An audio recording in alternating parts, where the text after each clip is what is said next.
Welcome to the Chad and Chong Podcast. I'm Chad. And I'm Chong. And as you can see, we're not in our usual setup. We are actually at NAMM 2026. Kevin, what does NAMM stand for? I still don't know. You've said it like 3 times on this show. The National Association for Music Merchants. And if you guys didn't know, that's what this is. So this actually started out as a convention for music merchants. So all your manufacturers of guitars, drums, things like that. This is the place where they meet with retailers, stores, Sweetwater, things like that. Yeah. And they kind of make their deals. In the last, decade and a half or so, they've kind of opened it up to more musicians and general audience. And so we're here today. It's day 3 technically, and we're actually at one of the quieter places, which is third floor of NAMM. Kevin's been here every day. Kev, why don't you give our audience a little bit of just kind of a quick summary of what it's been like? You know, I like to think of NAMM as a massive hang because I get to see friends of mine, specifically drummer friends, that sub in for me or I sub in for them for certain events, church, whatever it might be. And we get to catch up, see each other, say what's up, how's everything going, and just go, hang out pretty much. We spend time, get to know each other a little bit more. It's always a great time because you also get to meet new people, make new friends, cultivate new relationships. That's what NAMM is all about. Yeah, that's really what it's about, especially for the musician. We're not the ones making the $1 million deals and things like that, but it is absolutely the best networking opportunity. I think it happens every year, once a year, here in Anaheim, in the Anaheim Convention Center, and it sprawls out like crazy. Yeah. 3 floors on the main convention hall. There's another one where all the pro audio and sound is. There's multiple hotels. There's a lot of offsite things that are happening. And for the musician, this is also where a lot of people actually get to form relationships with companies and do endorsements. And we want to give a big shout out to Eddie from 64 Audio, who actually hooked us up with our invite for this year. But Kevin, maybe you could speak into a little bit about, maybe give our viewers some tips on how to land an endorsement, what to do. Don't be awkward. How do you talk to them? Don't be pushy. Just give us some quick tips on how to start a relationship with a company. Again, a couple episodes we talked about public speaking skills and being able to create at first a relationship with that individual. Ask them how they're doing, how's their day going, is it busy, what are you looking forward to, what time are you off, kind of deal, kind of get that going. And then a little bit after that, once they get talking, maybe you can, if you have a business card or you have, is it an e-kit or press kit? Press kit. A press kit. If you have a press kit available, tell them, hey, what's the best contact to reach you at? They'll probably give you either their number or their email or the company email. And so this is what I did a couple of years ago, and this is how I landed some of my endorsements. I waited 2 weeks after NAMM to email the companies I wanted to be with. Both of those companies actually got back to me. Because all the craziness of all the people that are trying to get the endorsements here at NAMM, it's just not likely. So what you want to do is just let all the craze die down, reach out to them a couple of weeks later, let them know, hey, I was so-and-so. If you took a picture with them, include that photo so they remember who you are. Because again, remember, they're meeting hundreds, if not thousands of people that want to be endorsed by that company you might want to be with. So my advice is wait a couple of weeks, send your info, have it all ready, and should be good to go. Yeah, that's a great tip for trying to land an endorsement or trying to start a relationship with a company. Another cool thing that happens at NAMM is performances. Yes. We get to see some of our favorite musicians, and that this podcast is all about celebrating and putting a highlight to the people who play behind some of the biggest stars. Who are a couple of the musicians that we got to bump into, some of our friends and some new ones that we got to see this year? Performance-wise, we got to see my buddy Tony Sucad yesterday. He was at the LP booth. He also introduced his new conga lineup, percussion lineup, I should say. Bunch of timbales, bunch of congas and bongos. Really, really cool performance. Recently, just now at Studio Logic booth, we got to see Lisandro Pidre, I believe is his last name, Argentinian maestro on the keyboard.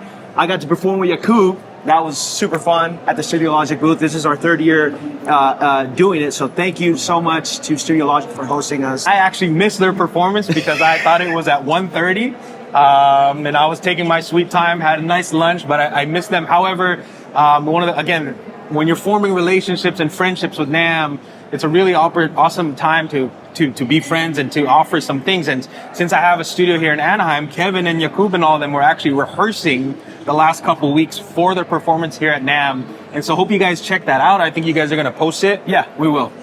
So that's awesome that, Kevin got to perform there this year. And again, usually a lot of musicians perform to showcase the manufacturer's stuff. Yeah. So Studio Logic is a keyboard company, and Yakub's a phenomenal keyboardist, and so he was able to basically be like a guest for that. That's right. Showcasing their thing. That's right.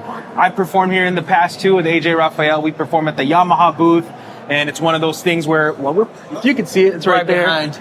Where we pretty much plug and play. So, as you know, Yamaha makes everything from drums, bass, guitars, Sea-Doos, BMX, motorbikes, everything, right? And so we basically got on their stage a couple years ago. I used the Nathan East bass. Nice. AJ was on the new Mod X. Eric was on one of the new Maple custom drum kits, showcasing their full PA system and all that kind of stuff. So, yeah, NAMM's a very great time for performances. The last 2 nights, Yamaha did a thing outside. Can you tell us a little bit about that? We got to see the Belong & Co. Featuring, well, actually, it was Natalie Grant featuring the Belong & Co. This is something that Yamaha puts on every Thursday night. It's the worship night here at NAMM, which is awesome to, get to experience. If you've never been able to, they've had guests like Fred Hammond, CeCe Winans, Israel Houghton. This past year, obviously, Natalie Grant and the Belong & Co. But really, really cool of Yamaha to be able to put this on year in and year out. So Friday nights, usually Yamaha puts on what they call their all-star band. Yeah. And you have top-of-the-line musicians. It's usually headed by Nathan East, music directed every year. But I think he was gone this year, so Greg Fillingane stepped in. If you don't know who Greg is, he's been on everybody's records. He's MD'd Michael Jackson and whatnot. And usually Teddy Campbell's on drums. But this year, Donald Barrett was on drums, and so they have just an amazing plethora of musicians who actually play, and it's an amazing time. So Kev, this year, why don't you share with us like maybe a couple highlights that really stuck out to you about NAMM?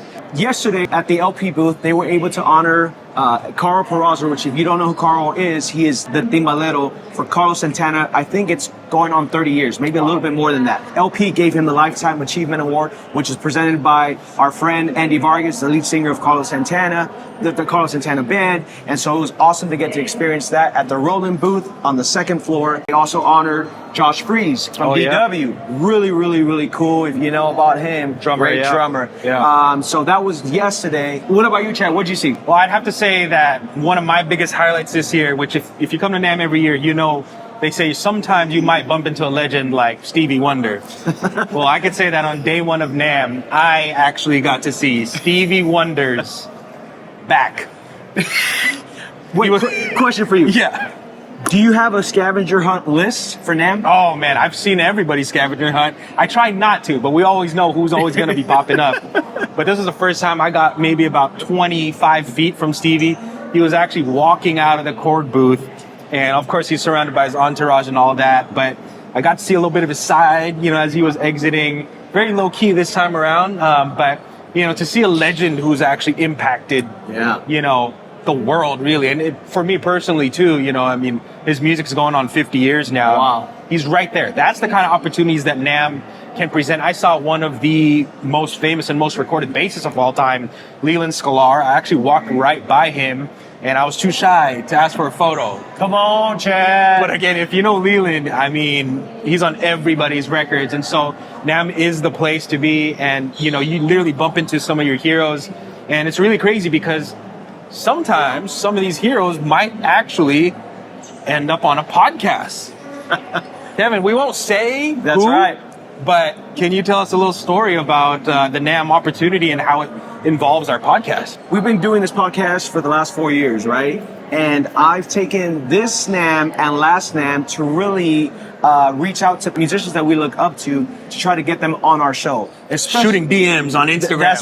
That's right. And so, it's an easy approach in that, hey, we have a podcast show in which we try to give advice to the up-and-coming musician, and we give it from a professional outlook. And so some of the artists that you'll see in the future, and we're talking very, very soon, you're probably going to really, really enjoy. I can't say the names, unfortunately, until we lock them in. But just know, Chad and Chong, we're working here at the NAMM show. We're not just here for all fun. So it is fun, but we're also here to work. Yeah. So that's NAMM. If you're not from the area, from the Southern California region or something, you're thinking about coming to NAMM, we would absolutely highly suggest it. It's a 3-4 day kind of event. It's definitely a good investment for you as a musician. A lot of this industry isn't just your skill and how good you are at your craft. It's, I would say, even majority more of networking. And the easiest way is to just hang out. hang out with people. You know, when you have friends, word of mouth is the biggest, Yes, sir. way of actually securing a gig. You know, I wasn't even in NAM, but I wasn't even at NAM yesterday, but I got a couple of calls and potential future remote work because of NAM and the people that are here. Yeah. And so even when you're not physically here, you may know somebody who may be speaking good on your terms. Yeah. And so NAM is definitely something that you should put on your calendar. You should save up for it. If you have your business, it's something that you could write off. That's right. It's one of the best places to network. And quick little tip for you guys that are endorsed. This is a tip that I got personally from my buddy Bosch Volchetti. A small little gesture like a thank you gift card always goes a long way. So at the end of the year, I started sending these gift cards as a thank you to every company that supports me through my musical journey. So that's a quick little tip for you guys. Thank you so much for tuning in. We're here live at NAM. We thank you so much for your support. Hopefully you guys are following us on our socials so you can check out all the behind the scenes and a lot of the footage and things that were happening at NAM. We really captured this with you, our audience, in mind. And if you were here at NAM, type it in the comments. Let us know what was cool, that you saw. Was it a new bass? Was it a drum kit? Did you actually see us? And were you too shy to say hi to us?